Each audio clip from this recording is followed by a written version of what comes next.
पहले हम गोपाल दास नीरज जी के बारे में कुछ पढ़ लेते हैं जो यहाँ पे दिया हुआ है। पद्मश्री और पद्म भूषण सम्मान से विभूषित गोपाल दास जी नीरज का जन्म 4 जनवरी 1925 को इटावा उत्तर प्रदेश के पुरावली ग्राम में हुआ था। हिंदी भाषा के प्रमुख गीतकार और कवि नीरज ने कविता के साथ साथ हिंदी सिनेमा के लिए लोकप्रिय गीत लिखे हैं। कारवा गुजर गया, बस यही अपराध है, हर बार करता हूँ, ए भाई जरा देख के चलो आदि। ये उनके द्वारा गाए गए गीत थे। जन सामान्य की दृष्टि में वे मानव प्रेम के अनन्य गायक हैं। उन्होंने अपनी मर्मस्पर्शी काव्य अनुभूति तथा सहज सरल भाषा द्वारा हिंदी कविता को आम जन तक पहुंचाने में महत्वपूर्ण भूमिका निभाई है। कारवा गुजर गया, प्राण गीत, आशावरी, बादल बरस गयो, दो गीत, नदी किनारे, नीरज की गीतिकाएं, संघर्ष, विभावरी, नीरज की पाती, लहर पुकारे, मुक्तक, गीत भी, अगीत आदि उनकी प्रमुख रचनाएं हैं। चलिए आज हम पढ़ेंगे उनकी एक रचना, जीवन नहीं मरा करता है। छिप छिप अश्रु बहाने वालों, मोती व्यर्थ लुटाने वालों, कुछ सपनों के मर जाने से जीवन नहीं मरा करता है। छिप छिप अश्रु बहाने वालों, मोती व्यर्थ लुटाने वालों, कुछ सपनों के मर जाने से जीवन नहीं मरा करता है। प्रस्तुत पद्यांश में हताशा एवं निराशा में डूबे इंसानों को पुनः जागृत होकर खड़े होने की प्रेरणा कवि श्री नीरज जी द्वारा दी गई है। इसका व्याख्या है, नीरज कवि कहते हैं कि वे मनुष्य जो जीवन में निराश होकर छुप छुप कर रोते हैं, आंसू बहाते रहते हैं और अपने अमूल्य अश्रु रूपी जो आंसू बहा रहे हैं वो मोतियों के समान हैं, को बेकार या बिना मतलब के लुटा रहे हैं। वे ऐसा अज्ञानतावश कर रहे हैं, वे अनजान हैं। क्योंकि यदि हमारे कुछ सपने साकार नहीं होते तो क्या हुआ? हमें आशा की उम्मीद नहीं छोड़नी चाहिए। हमें हमेशा निरंतर सपने देखते रहना चाहिए और उसे पूरा करने की कोशिश निरंतर करनी चाहिए और परिश्रम हमेशा करते रहना चाहिए। एक न एक दिन सफलता जरूर मिलती है और सपने जरूर साकार और प्रतिफलित होते हैं। आगे देखिए, सपना क्या है? नयन सेज पर सोया हुआ आँख का पानी। सपना क्या है? नयन सेज पर सोया हुआ आँख का पानी, और टूटना है उसका ज्यों जागे कच्ची नींद जवानी। गीली उम्र बनाने वालों, डूबे बिना नहाने वालों, कुछ पानी के बह जाने से सावन नहीं मरा करता है। इस कविता की इन पंक्तियों में कवि सपने को प्रतीकों के माध्यम से परिभाषित कर रहे हैं। वे कह रहे हैं कि जिस प्रकार नींद की अवस्था में जब हम सोए रहते हैं तब आँख का पानी हमारी पलकों रूपी बिछौने, सोया हुआ आँख का पानी है ना, जो जब हम सोए रहते हैं तो हमारे आँख का पानी हमारे पलक के नीचे बिछौने पर सोया रहता है। ठीक उसी प्रकार से सपना भी अचेतन अवस्था में जब हम सोए रहते हैं, है ना, उस समय हम अचेत रहते हैं। उस समय ही अपनी सेज बिछौना सजाता है और हम पर आरूढ़ हो जाता है, हमें सपने दिखाता है नए नए, है ना। और जब आंखें खुल जाती है तो वह सपना टूटकर बिखर जाता है। जब हम बंद आंखों से जो चीज़ देखते हैं वे सपने हमारे आँख के खोलते ही टूट जाते हैं। सपने का टूटना ठीक उसी प्रकार है जिस प्रकार यहाँ पे लिखा हुआ है, जागे कच्ची नींद जवानी। जिस प्रकार कच्ची नींद में ही हमारी युवावस्था जागृत हो गई हो और हम बिना अनुभव के ही बुद्धिमान बन गए हो। वर्षा काल में सावन खूब पानी बरसाता है ना। यदि इस सावन में कुछ पानी बहकर चला भी जाए तो पानी की कोई कमी नहीं होती है। ठीक इसी प्रकार सपनों के टूटने से जीवन में कोई अंतर या फर्क नहीं आता है, वह तो सदैव निर्झर झरने की तरह बहता रहता है। चलिए आगे देखते हैं। खोता कुछ भी नहीं यहाँ पर, केवल जिल्द बदलती पोथी, जैसे रात उतार चांदनी, पहने सुबह धूप की धोती। वस्त्र बदलकर आने वालों, चाल बदलकर जाने वालों, चंद खिलौनों के खोने से बचपन नहीं मरा करता है। कवि इस कविता की पंक्ति के माध्यम से क्या बता रहे हैं? कवि द्वारा संसार के परिवर्तन नियम का इन पंक्तियों में मनोहारी चित्रण किया गया है। चलिए इसकी व्याख्या देखते हैं।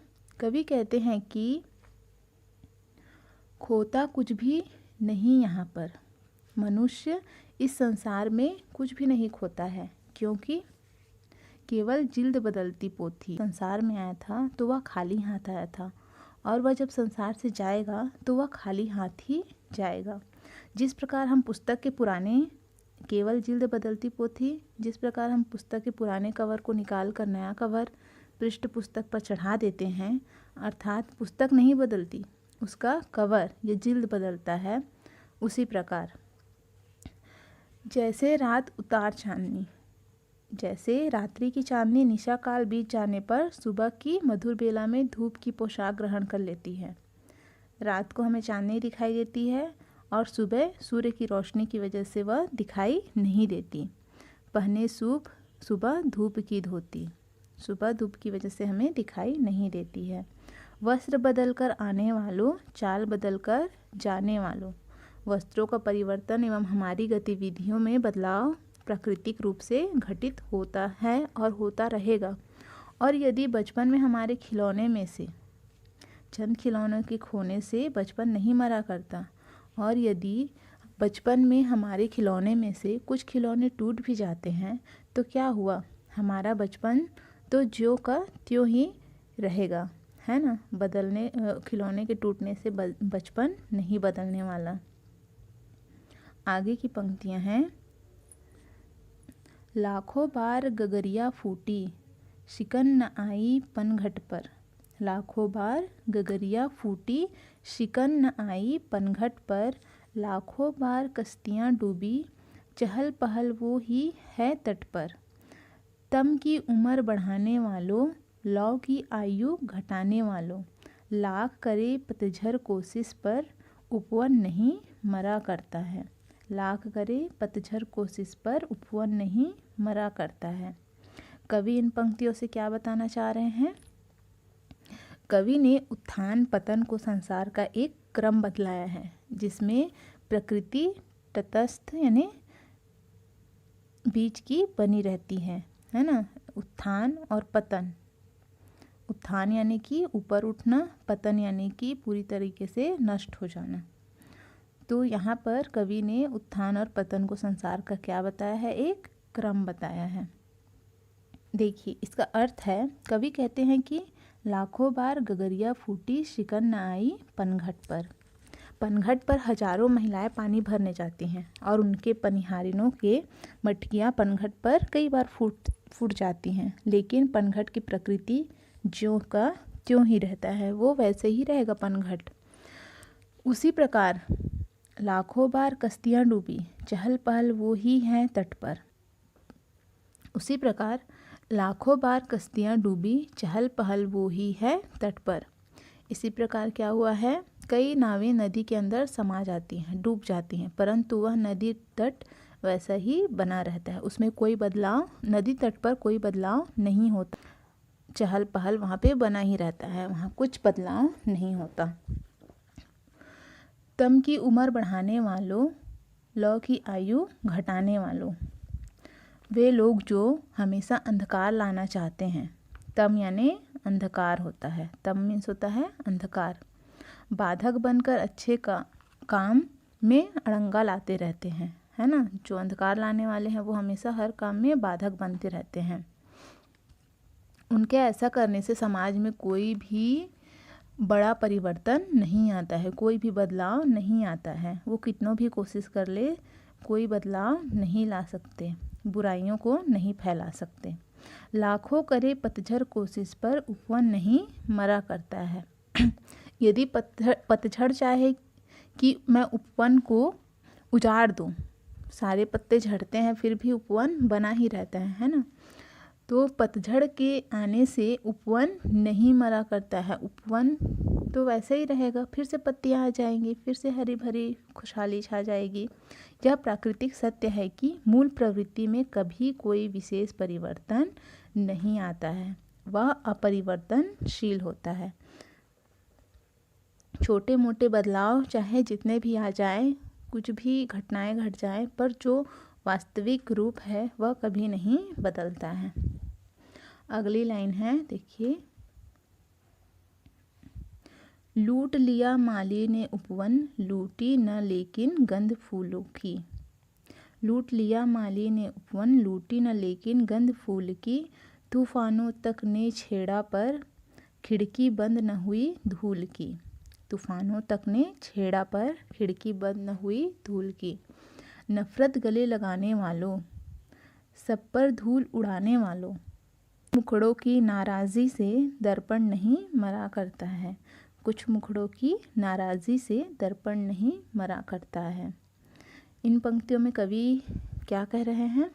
कवि ने प्रकृति के उपहारों का मनोहारी चित्रण इन पंक्तियों में किया है। देखिए, लूट लिया माली ने उपवन। कवि कह रहे हैं यदि किसी बगीचे को माली ने उजाड़ दिया तो क्या हुआ, है ना। लूटी न लेकिन गंध फूलों की खुशबू तो नहीं लूट पाया ना, वो तो वैसे ही रहेगी। तूफानों तक ने छेड़ा पर खिड़की बंद न हुई धूल की। तूफानों और आंधी के आने से धूल की खिड़की कभी बंद नहीं होती। तूफान आ जाए चाहे आंधी हो जाए, धूल की खिड़की कभी बंद नहीं होती। वे लोगों को प्रेरणा देते हैं कि वे लोग जिनमें नफरत की द्वेष भावना के गुण भरे हुए हैं, है ना। नफरत गले लगाने वालों, कवि उन लोगों को प्रेरणा दे रहे हैं कि जिनके अंदर नफरत की धूल, नफरत की द्वेष भावना के गुण भरे हुए हैं, उन्हें प्रेरणा दे रहे हैं कि नफरत गले लगाने वालों, सब पर धूल उड़ाने वालों, वे लंबे समय तक चलने वाले नहीं होते हैं। अल्पकाल में ही ऐसे लोगों का पतन हो जाता है। कुछ मुखड़ों की नाराज़ी से दर्पण नहीं मरा करता है। और यदि कुछ लोग दर्पण से नाराज़ भी हो जाए तो दर्पण को क्या फ़र्क है ना, उसको कोई फ़र्क नहीं पड़ेगा, कोई अंतर नहीं आने वाला है।